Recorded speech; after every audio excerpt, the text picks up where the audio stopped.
The unbroken thread, a journey through Persian civilization. What if I told you a civilization survived 2,500 years of invasions, conquests, and revolutions, yet maintained a distinct cultural identity? From Cyrus the Great to the modern Islamic Republic, Persian civilization spans a timeline few can rival. In this documentary, we explore the enduring essence of Persian identity through millennia of transformation. Discover how a once small tribal kingdom became a global superpower, governed 44% of the world's population, drafted the first Declaration of Human Rights, and continues to influence global politics today. The Elamites, prehistoric Iran. Before Persia took the stage, the Elamites established a sophisticated civilization in southwestern Iran around 2700 BCE. Centered in Susa, Elam thrived as one of the world's earliest urban societies. Distinct from their Mesopotamian neighbors, the Elamites developed their own language and cultural traditions, while also absorbing foreign influences. Their hybrid art and architectural innovations laid the groundwork for Persian aesthetics, with early ziggurats and intricate bronze works showcasing both skill and adaptability. Politically, Elam functioned as a confederation of city-states under a high king, offering resilience through flexibility. This structure helped Elam survive centuries of conflict with Mesopotamian empires like Sumer, Akkad, and Babylon. In 1155 BCE, Elamite warriors even captured the revered statue of Marduk from Babylon, a daring act that shocked the ancient world. Their religion, centered around deities like Shushanak, included rituals that may have influenced later Zoroastrian beliefs. Though eventually conquered by Assyria in the 7th century BCE, Elam's genetic and cultural legacy endures. New research shows modern Iranians may share more ancestry with Elamites than later Persians, underlining their lasting imprint. Remarkably, Elamite tablets hint at a proto-constitutional monarchy, with laws limiting royal power nearly 4,000 years ago. The Medes, the first Iranian empire. In northwestern Iran, the Medes emerged around the 7th century BCE. Descended from Indo-European tribes, they transformed scattered clans into a unified kingdom under King Cyaxares. Through military reform, Cyaxares organized troops into spearmen, archers, and cavalry, revolutionizing warfare and laying foundations for future Persian tactics. In 612 BCE, the Medes and their Babylonian allies sacked Nineveh, toppling the Assyrian Empire. At its height, the Median Empire extended from Anatolia to Central Asia. Despite few inscriptions, their influence is undeniable. Ecbatana, their capital, impressed even Herodotus with its legendary seven-colored walls. Though the empire lasted less than a century, its governance style and political alliances deeply impacted Persian administration. When Cyrus the Great overthrew the last Median king around 550 BCE, he integrated Median systems rather than dismantling them. Many Median nobles became governors and generals in the new Persian Empire, solidifying a lasting Persian-Median partnership. Cyrus the Great, architect of empire. Cyrus the Great, founder of the Achaemenid dynasty, united Persians and Medes to form history's first multicultural empire. His strategic genius shone in his conquests of Lydia and Babylon, the latter captured peacefully in 539 BC. Rather than destroy, Cyrus embraced existing traditions, declaring religious tolerance and allowing displaced peoples, including the Jews, to return home. His policies were recorded on the Cyrus cylinder, a clay artifact widely considered the first declaration of human rights. His tomb at Pasargadae remains a potent national symbol, a modest structure embodying Persian pragmatism and respect for tradition. To manage his vast realm, Cyrus created the satrapy system, regional provinces governed by satraps reporting directly to the king. This balanced central authority with local autonomy and became the administrative model for centuries. Darius the Great, builder of empire. After a turbulent succession, Darius I ascended to power in 522 BCE. His legitimacy is immortalized in the Behistun inscription, a trilingual relief that also helps scholars decipher cuneiform. Darius expanded the empire to its zenith, stretching from the Aegean Sea to the Indus Valley. To govern, he refined the satrapy system, creating three-tier provincial oversight with governors, military commanders, and royal secretaries. Darius introduced standardized coinage, the gold daric and silver siglos, and unified weights and measures, streamlining trade and taxation. His road networks, including the Royal Road, connected the empire's far corners, allowing for swift communication. Under Darius, the Persian Empire became a model of governance, cultural tolerance, and innovation. It was a state built on balance, central power and local freedom, diversity and unity. A living civilization. From Elamite ziggurats to Achaemenid capitals, Persian civilization demonstrates resilience through adaptation. Despite conquests by Greeks, Arabs, Mongols, and others, Persian language, art, and identity endure. The thread that began in Susa still weaves through the tapestry of modern Iran. This is not merely a story of empire. It is the story of a living civilization that refused to be erased. Persian Empire documentary script, rewritten and condensed. Darius the Great and the Royal Road. One of Darius the Great's most enduring infrastructure achievements was the Royal Road. Stretching over 2,500 kilometers from Sardis, near the Aegean Sea, to Susa in southwestern Iran, it enabled swift communication across the vast empire. Relay stations placed every 25 kilometers allowed messages to travel the entire length in just 7 days, a journey that otherwise took 3 months. Darius also founded a ceremonial capital at Persepolis around 518 BCE. Built against a mountain backdrop, it featured grand columned halls, intricate staircases, and elaborate audience chambers. Architecture from Egypt, Babylon, Lydia, and elsewhere was blended into a distinctly Persian imperial style. Not all of Darius's military campaigns succeeded. His efforts against the Scythians ended indecisively, and his attempt to punish Athens for aiding the Ionian revolt led to a Persian defeat at Marathon in 490 BC. Despite this, Darius left behind a well-organized empire with advanced administrative systems that influenced later empires, including Rome and the British East India Company. Xerxes and the Greco-Persian Wars. Xerxes I inherited the Persian Empire and a mission to avenge the defeat at Marathon. Over 4 years, he gathered a massive army, drawing troops from across his multicultural empire. In 480 BCE, his engineers built pontoon bridges across the Hellespont. After storms destroyed the first ones, the sea was ritually punished, likely misunderstood by Greek sources. As Xerxes marched into Greece, many cities submitted, but Athens and Sparta resisted. At Thermopylae, 300 Spartans and allies held off the Persians for 3 days before being outflanked. Though a tactical win for Persia, it became a symbol of Greek resistance. Xerxes captured and burned Athens, but at the naval battle of Salamis, the smaller, more agile Greek fleet routed the Persian navy. Xerxes withdrew, leaving General Mardonius to continue fighting. The Persian defeat at Plataea in 479 BCE ended ambitions of conquering Greece. Despite the setback, Xerxes continued Darius's building projects in Persepolis, constructing monumental halls and gateways. However, his reign ended in assassination in 465 BCE, revealing growing internal instability.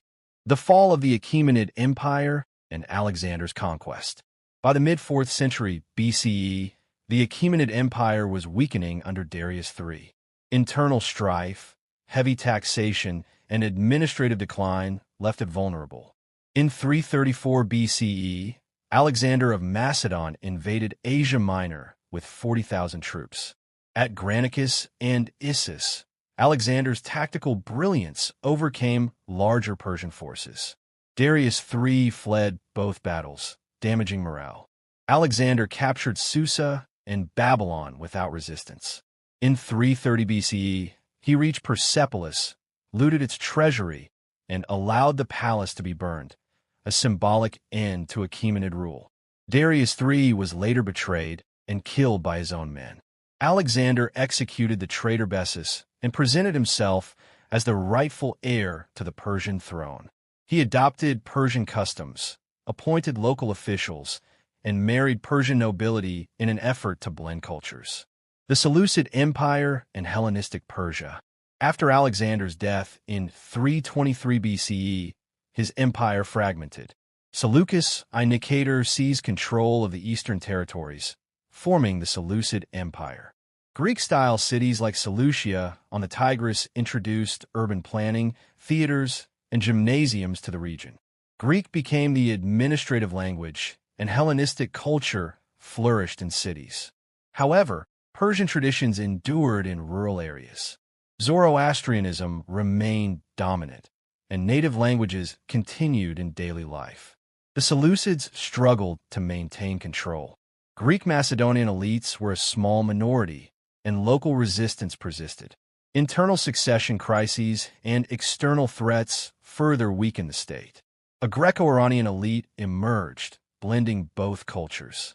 Archaeological finds show households with Greek and Persian elements side by side.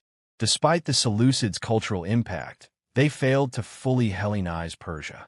The rise of the Parthians. Around 247 BCE, the Parthians, originally nomadic Iranians, established an independent kingdom in Parthia under Arsaces I. Exploiting Seleucid weakness, they expanded steadily, eventually ruling from the Euphrates to the Hindu Kush. Their military success stemmed from two main cavalry forces: heavily armored cataphracts for shock combat, and agile horse archers skilled with the composite bow. This combination allowed them to resist both Western and Eastern threats. The Parthian Empire served as a cultural and economic bridge between Rome and China. Their revival of Iranian power marked a turning point, as native rule reasserted itself after centuries of foreign domination. The Parthian Empire, nomadic tactics, and Persian revival. One of the most iconic Parthian tactics was the Parthian shot, a feigned retreat followed by turning in the saddle to shoot arrows at pursuing enemies. This mobile warfare style confounded traditional armies, which could not match their agility. Unlike the centralized Achaemenid or Seleucid states, the Parthian political system resembled a feudal structure. The Arsacid king relied on the support of powerful noble families, each maintaining their own territories and military forces. While this ensured loyalty from regional elites, it created chronic problems with succession disputes and internal rivalries. Many Parthian rulers spent as much effort managing these nobles as they did defending against foreign enemies. The Parthians consciously portrayed themselves as the restorers of Persian traditions after centuries of Hellenistic rule. They revived Zoroastrian practices, supported local Iranian customs, and gradually reintroduced Persian administrative structures. However, they pragmatically incorporated useful Hellenistic elements. Their coins featured Greek inscriptions alongside Persian imagery, and their art blended Iranian themes with Greek techniques, an effective cultural synthesis that legitimized their rule among a diverse population. Ctesiphon, near modern-day Baghdad, became their capital and a major center of commerce and politics.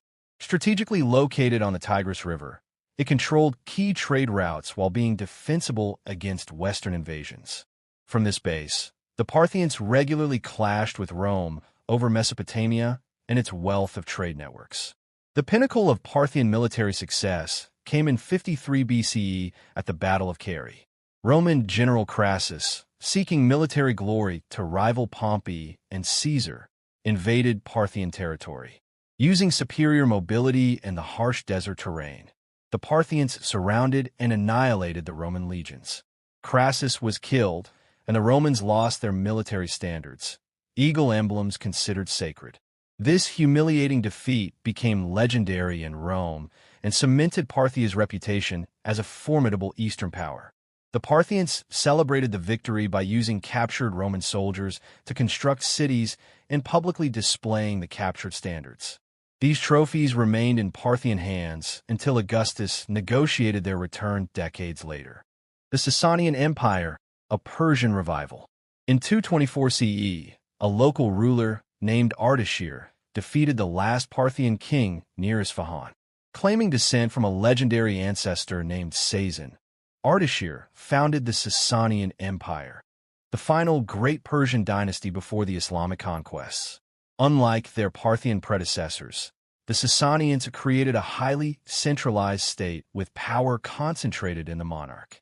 Ardashir and his successors connected themselves to the ancient Achaemenids, commissioning rock reliefs beside the monuments of Darius and Xerxes to assert divine continuity. This revival placed Zoroastrianism at the center of Persian identity. Fire temples dedicated to Ahura Mazda spread across the empire, while the Zoroastrian priesthood gained immense political power. The Mobadan Mobad, chief priest, served as a royal advisor, and religious courts enforced orthodoxy. Inscriptions from the period describe Persian civilization as upheld by two pillars, the throne and the altar. The most celebrated Sassanian ruler, Shapur I, achieved an unparalleled victory, capturing Roman Emperor Valerian at the Battle of Edessa in 260 CE. This event was immortalized in a grand rock relief at Nakshi Rustam, depicting Shapur on horseback with Valerian kneeling before him. Sassanian cities embodied Persian engineering and artistic sophistication. The capital at Ctesiphon featured the Tak Kasra, a vaulted hall with the world's largest unreinforced brick arch, parts of which still stand. Even more influential was Gunshaper, a renowned academy and hospital that attracted scholars from across the ancient world, particularly after Emperor Justinian closed the philosophical schools of Athens in 529 CE. The Sassanians cultivated a refined artistic style, silverware with royal hunting scenes, richly woven textiles, and stucco decorations. Games like chess, chaturang, backgammon, and polo were either invented or formalized under their patronage. The elite Sassanian cavalry, known as the Sovereign, formed the core of their military. Heavily armored and skilled in advanced combat techniques, these noble warriors influenced Byzantine and medieval European cavalry tactics. Their distinctive helmets with chainmail face guards offered unmatched protection for their time. Despite its strength, the Sassanian Empire was weakened by constant wars with Byzantium. In the early 7th century, Emperor Khosrow II captured Jerusalem and even threatened Constantinople. But Byzantine Emperor Heraclius launched a devastating counteroffensive. The resulting 25-year conflict left both empires exhausted, just as a new power arose in the Arabian Peninsula. The Islamic conquest, end of the Zoroastrian order.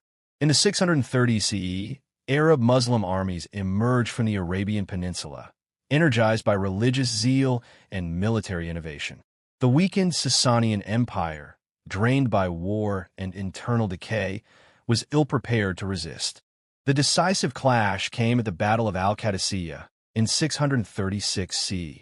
The Persian general Rostam Farrukhzad initially held the advantage with war elephants and a larger army. But a sudden sandstorm disrupted the Persian lines, and Arab forces adapted quickly, turning the tide. Rostam was killed, and Mesopotamia fell. The final blow came at Nahavand in 642 CE, where Persian resistance was shattered. Muslim chroniclers called it the victory of victories, as it opened the Iranian plateau to conquest. In 651 CE, the last Sassanian emperor, Yazdijerd III, was assassinated while fleeing in Central Asia, marking the end of pre-Islamic Persian rule. The conquest was gradual, not the sudden collapse often portrayed. Many cities resisted for years or negotiated terms, maintaining local autonomy. Zoroastrianism remained dominant in many areas for generations. Islam spread first through cities and trade routes, while rural communities retained their traditional beliefs. Under the dhimmi system, non-Muslims were protected as people of the book but paid a special tax and faced legal restrictions. While social pressure encouraged conversion, it occurred slowly over time. The Zoroastrian priesthood suffered the greatest disruption as their close ties to the monarchy ended. Many fire temples were converted into mosques. Yet, Persian cultural traditions proved resilient. Festivals like Nowruz survived with Islamic reinterpretations, and many Persian customs were adopted by the new rulers. Ironically, the Arab conquerors adopted Persian administrative systems, court rituals, and even architectural styles.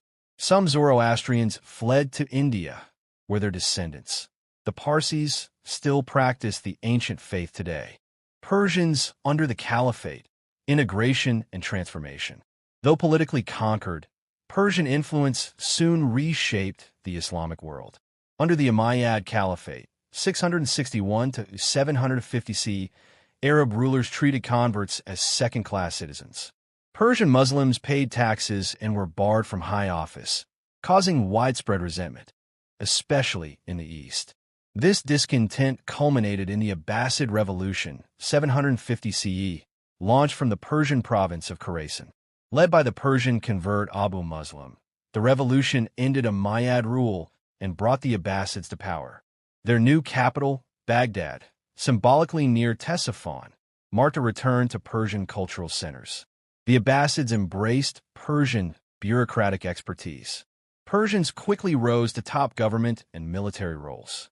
One Persian family, the Barmakids, originally Buddhist temple administrators from Balkh, became the most powerful viziers of the early Abbasid court. Under their guidance, Arabic became the language of science and religion, but Persian survived in daily life. Eventually, a new literary Persian, Farsi, emerged, written in Arabic script, enriched with Arabic vocabulary, but retaining its Indo-European roots. By the 9th century, Persian scholars like Muhammad ibn Musa al-Khwarizmi, father of algebra, and Avicenna, Ibn Sina, revolutionized science, medicine, and philosophy. Though writing in Arabic, their intellectual traditions were distinctly Persian. Persian court customs, literary forms, and political theory reshaped the broader Islamic world. Within 2 centuries of conquest, Persian cultural patterns had become integral to Islamic civilization, a remarkable example of cultural resilience. The Sassanids, language and cultural renaissance. In the 9th century, the Persian Sassanid dynasty emerged in Central Asia, initially as Abbasid governors. Ruling from 819 to 999 CE, they maintained nominal loyalty to the Caliphate while building an independent Persian state. The Sassanids revolutionized Islamic civilization by explicitly reviving Persian culture within an Islamic framework. Their coins displayed both Arabic religious inscriptions and ancient Persian symbols, a clear visual of dual identity. Their capital, Bokhara, became a renowned center of trade, scholarship, and culture, dubbed the Dome of Islam. The Sassanid court actively promoted the Persian language, commissioning translations of major Arabic works into Persian and sponsoring poets like Radaki, the father of Persian poetry. Most importantly, the Sassanids helped compile ancient Iranian myths and history into a unified narrative. This inspired the great epic Shahnameh, Book of Kings, completed by Ferdowsi in the 11th century after the dynasty's fall. Their architectural legacy lives on in the Sassanid Mausoleum in Bokhara, one of the oldest surviving Islamic monuments in Central Asia. Its intricate brickwork and harmonious proportions reflect the dynasty's intellectual and engineering achievements. Even after the Sassanids fell to Turkic invaders, their cultural impact endured. Turkic and Mongol conquerors adopted Persian as the language of administration and high culture. For the next 1,000 years, Persian remained the literary and political language across much of Asia, a lasting testament to the Sassanids' legacy. The Mongol era, destruction and revival. After decades of brutal conquest, a surprising era of stability emerged across the vast Mongol Empire, linking China to the Mediterranean. With relative peace secured, the Silk Road flourished like never before. Persian merchants traveled safely to China and back, while technologies such as Chinese papermaking spread westward, revolutionizing information sharing and record-keeping in Persia. Ironically, the Mongols, once feared for their destructive rampages, ultimately became protectors and promoters of Persian civilization. They connected Persia to a thriving intercontinental trade network, introduced foreign innovations, and gradually absorbed Persian culture themselves. What began as devastation ended in cultural renewal. Within a century, descendants of Mongol invaders were commissioning exquisite Persian manuscripts, building observatories for Persian astronomers, and speaking Persian in royal courts. Once again, Persian civilization had performed its signature feat, absorbing its conquerors, transforming them, and preserving its core identity even through political catastrophe. The rise of the Safavid Empire, Shia Islam, and Iranian identity. Persia's political independence would not be fully restored for another 2 centuries. In 1501, a charismatic 14-year-old military leader named Shah Ismail I rose to power, founding the Safavid Empire, a turning point in Iranian history. Ismail, of mixed Persian and Turkic heritage, wielded both military might and religious charisma. His most consequential decision was to declare Twelver Shia Islam the official religion of the state, a revolutionary act in a historically Sunni-dominated region. While Shia communities had long existed in Persia, they had never held political power. The Safavids actively converted the population through a mix of persuasion, economic incentives, and, at times, coercion. This religious shift created a deep and lasting divide between Persia and its Sunni neighbors, especially the powerful Ottoman Empire to the west. The resulting Safavid-Ottoman rivalry led to nearly 2 centuries of warfare over territory, resources, and religious legitimacy. For the first time since the fall of the Sasanian Empire, Persia had a strong, centralized government and a distinct religious identity that set it apart from surrounding powers. While the Safavid military initially relied on Turkic Kizilbash tribal warriors, the empire's administration, culture, and intellectual life remained distinctly Persian. Persian became the language of state, literature, and art, reinforcing national identity. Safavid rulers connected themselves to the legacy of ancient Persian kings, blending Islamic and pre-Islamic traditions in a shared cultural narrative. The Golden Age of Shah Abbas the Great. The Safavid Empire reached its height under Shah Abbas I, known as the Great, who ruled from 1588 to 1629. Abbas modernized the military, forming a standing army equipped with firearms, reducing his dependence on tribal forces. He relocated the capital to Isfahan and transformed it into one of the most magnificent cities of its time.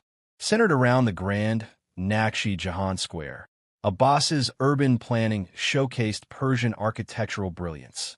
Mosques, palaces, and bazaars made Isfahan a symbol of both spiritual devotion and imperial grandeur. Under Abbas, the Persian economy flourished. Carpets became prized luxury goods across Europe and Asia. Silk production expanded with the help of Armenian merchants who were granted special privileges to facilitate trade.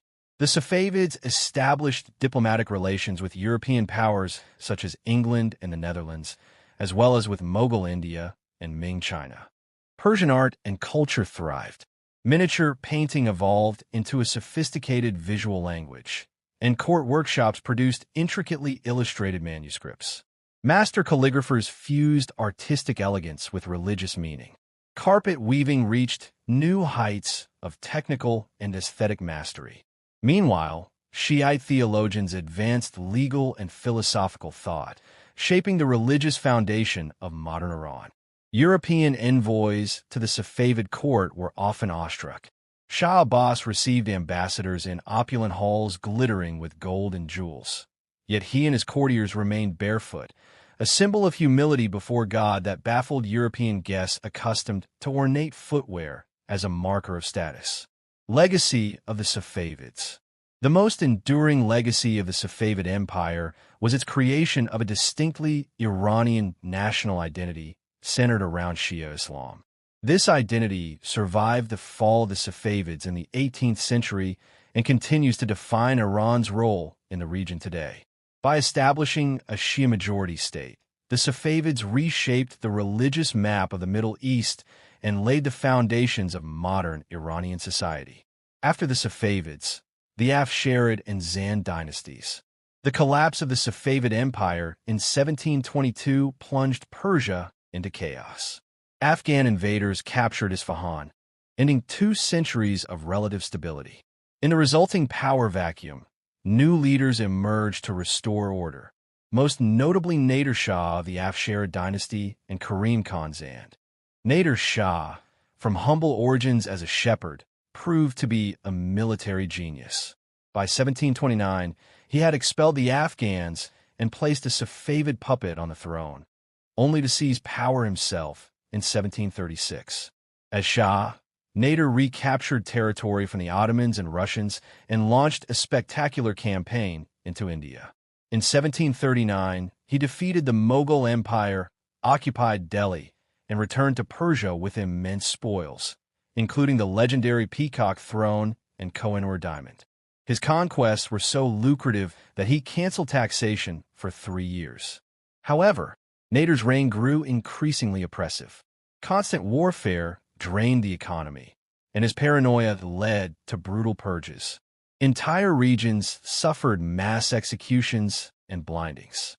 In 1747, he was assassinated by his own officers. With Nader's death, his empire rapidly collapsed. Power struggles resumed until a different leader, Karim Khan Zand, offered a new model of governance. Karim Khan Zand, a peaceful reformer.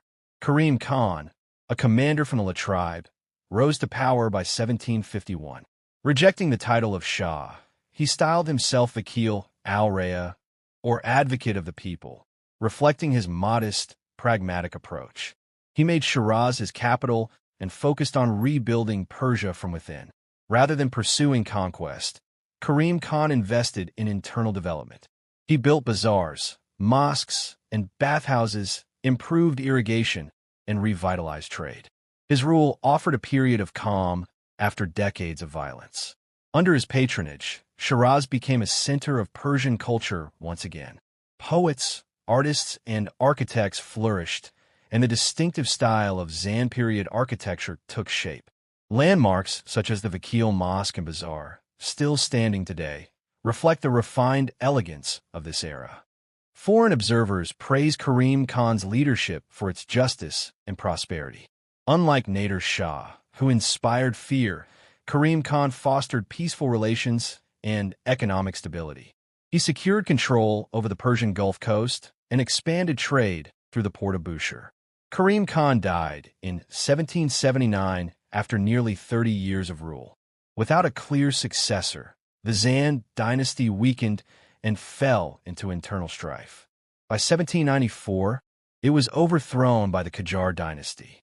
The Afsharid and Zand dynasties offer contrasting visions of leadership in turbulent times. Nader Shah restored Persian military power through conquest and terror. Karim Khan rebuilt it through moderation and reform. Both played crucial roles in preserving Persian identity and shaping the path toward modern Iran. From the Mongol invasions to the rise of the Safavids and the reforms of the Zand era, Persian civilization demonstrated an extraordinary capacity for endurance and renewal. Again and again, it turned catastrophe into opportunity, preserving its essence through every upheaval. The Qajar dynasty decline, colonial pressure, and reform. After the brief reign of the Zand dynasty, the Qajar dynasty rose to power in 1789 when Aga Muhammad Khan of the Turkic Qajar tribe defeated rival factions and unified much of Iran. His rule was marked by extreme brutality, most infamously during the suppression of Kerman, where thousands were blinded or killed after the city resisted his authority. This violent foundation set the tone for a dynasty that would last over a century, characterized by cultural achievements but also increasing political weakness. The world the Qajars inherited had changed dramatically. European powers, especially Britain and Russia, had grown far stronger due to the Industrial Revolution, while Iran remained largely tribal and agrarian. These imbalances became starkly evident in the early 19th century during the Russo-Persian Wars. Iran's defeat in these conflicts led to humiliating treaties, Gulistan in 1813 and Turkmenchay in 1828, which forced Iran to cede vast territories in the Caucasus and grant Russia significant economic privileges. In response to these defeats and the growing influence of European powers, Qajar rulers like Abbas Mirza and Nasir al-Din Shah pursued limited modernization. They sent students to Europe, established Western-style military academies, built telegraph lines, and launched Iran's first modern newspaper. The foundation of Dar al-Funan in 1851 marked a major milestone, introducing modern science and engineering education. Yet these reforms were uneven and failed to reach much of the population. The Qajar court remained extravagantly wasteful, and chronic fiscal shortages pushed rulers to sell economic concessions to foreigners, further eroding Iran's sovereignty. One of the most notorious examples was the 1872 Reuter concession, which gave a British financier control over Iran's infrastructure and natural resources. It sparked public outrage and was eventually revoked. As foreign domination intensified, resistance grew among religious scholars, merchants, and intellectuals. In 1891, a nationwide boycott led by clerics forced the cancellation of a British tobacco monopoly. This success demonstrated the potential of popular resistance and religious leadership. Mounting dissatisfaction culminated in the Constitutional Revolution of 1905 to 1911. A broad coalition of merchants, clergy, workers, and intellectuals demanded a constitution and the rule of law. In 1906, under pressure, Mozaffar ad-Din Shah granted a constitution and established a parliament, Majlis, marking a major milestone in Iran's political development. However, the revolution faced setbacks. The next Shah, Muhammad Ali, bombarded the Majlis with Russian support in 1908, briefly restoring autocracy. Though constitutionalists regained control, foreign intervention continued to weaken the movement. By 1907, Britain and Russia had divided Iran into spheres of influence, reducing Iranian sovereignty without its consent. In this period, Persian intellectuals revived national pride by glorifying Iran's pre-Islamic past, laying the foundation for modern Iranian nationalism. Though Iran was never fully colonized, it had effectively lost its independence.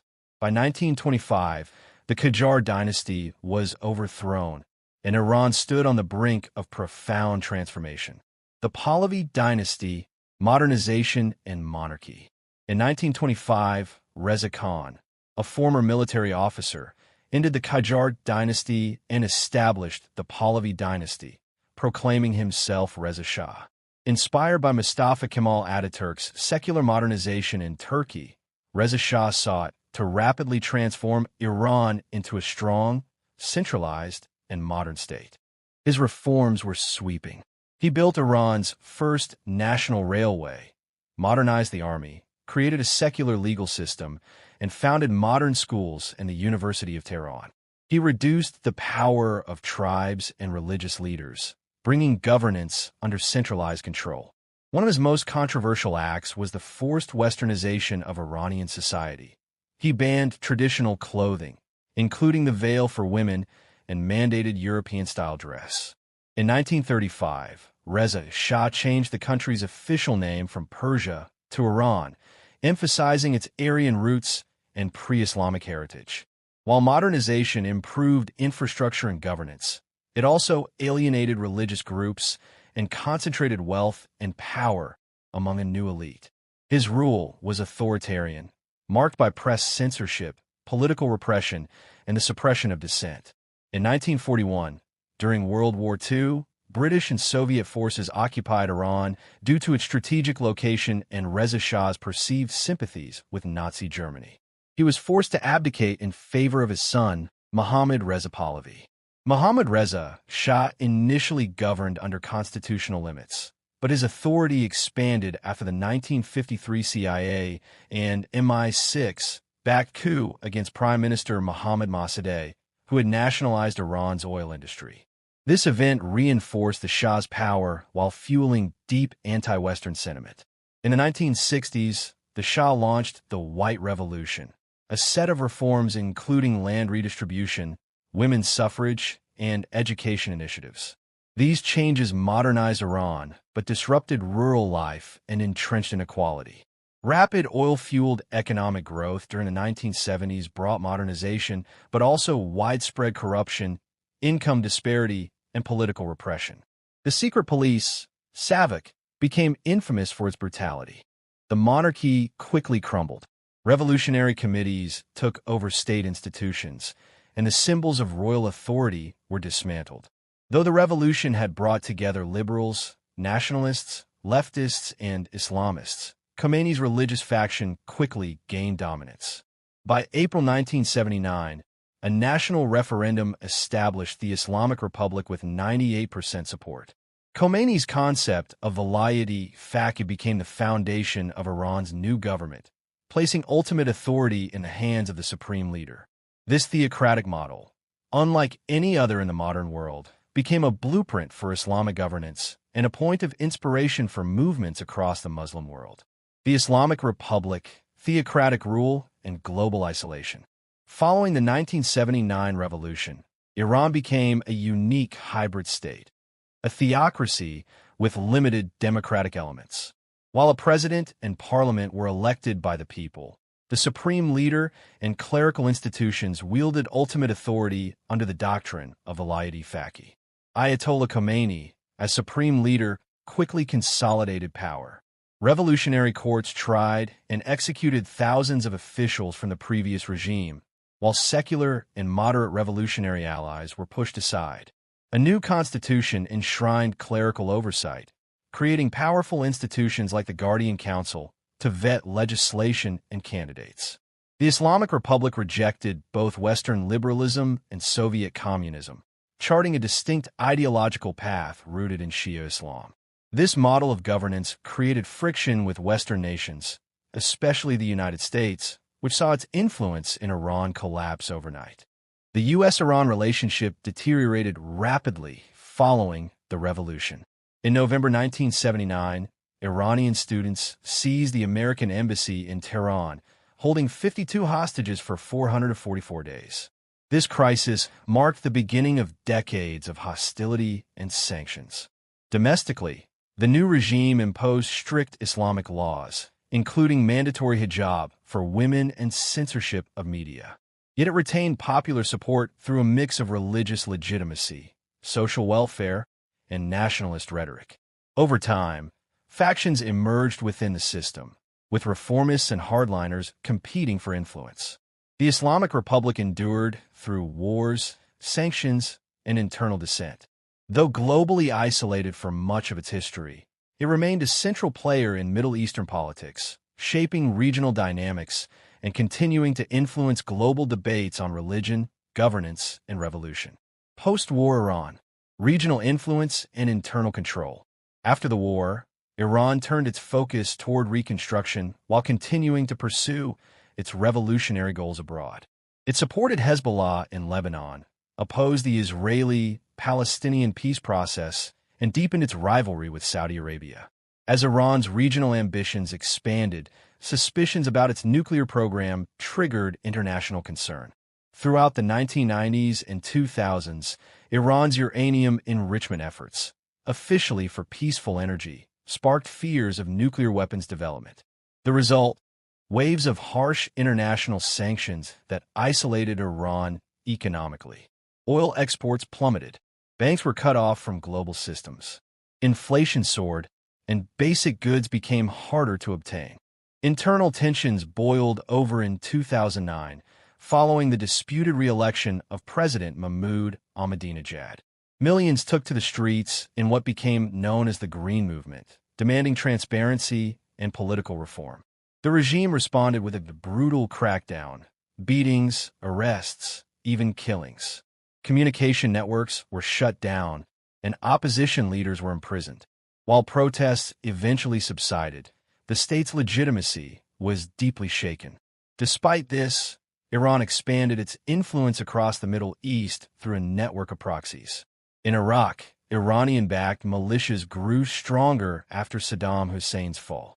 In Syria, Iranian forces helped preserve the Assad regime during its brutal civil war. In Yemen, Iran supported Houthi rebels against Saudi-aligned government forces. This regional strategy gave Iran leverage, but also intensified tensions with Saudi Arabia, Israel, and the United States. The nuclear deal and its collapse. In 2015, a breakthrough occurred. Iran signed the Joint Comprehensive Plan of Action, JCPOA, with world powers, agreeing to limit its nuclear program in exchange for sanctions relief. For a brief period, the economy improved and diplomatic relations warmed. But in 2018, President Donald Trump unilaterally withdrew the U.S. from the deal and reimposed sanctions under a policy of maximum pressure. The Iranian economy again contracted sharply. The currency lost much of its value, and inflation surged above 40%. Modern Iran: youth, protest, and the struggle for change. Today, Iran is a nation of profound contradictions.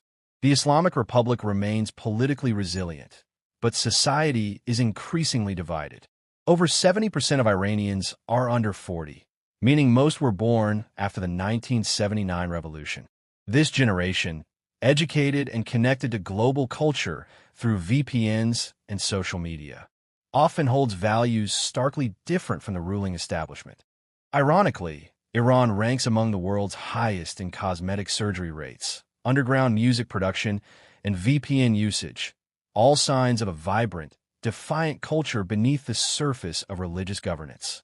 Women's rights remain a flashpoint. In September 2022, the death of 22-year-old Mahsa Amini in the custody of the morality police, detained for wearing her hijab improperly, sparked mass protests across the country.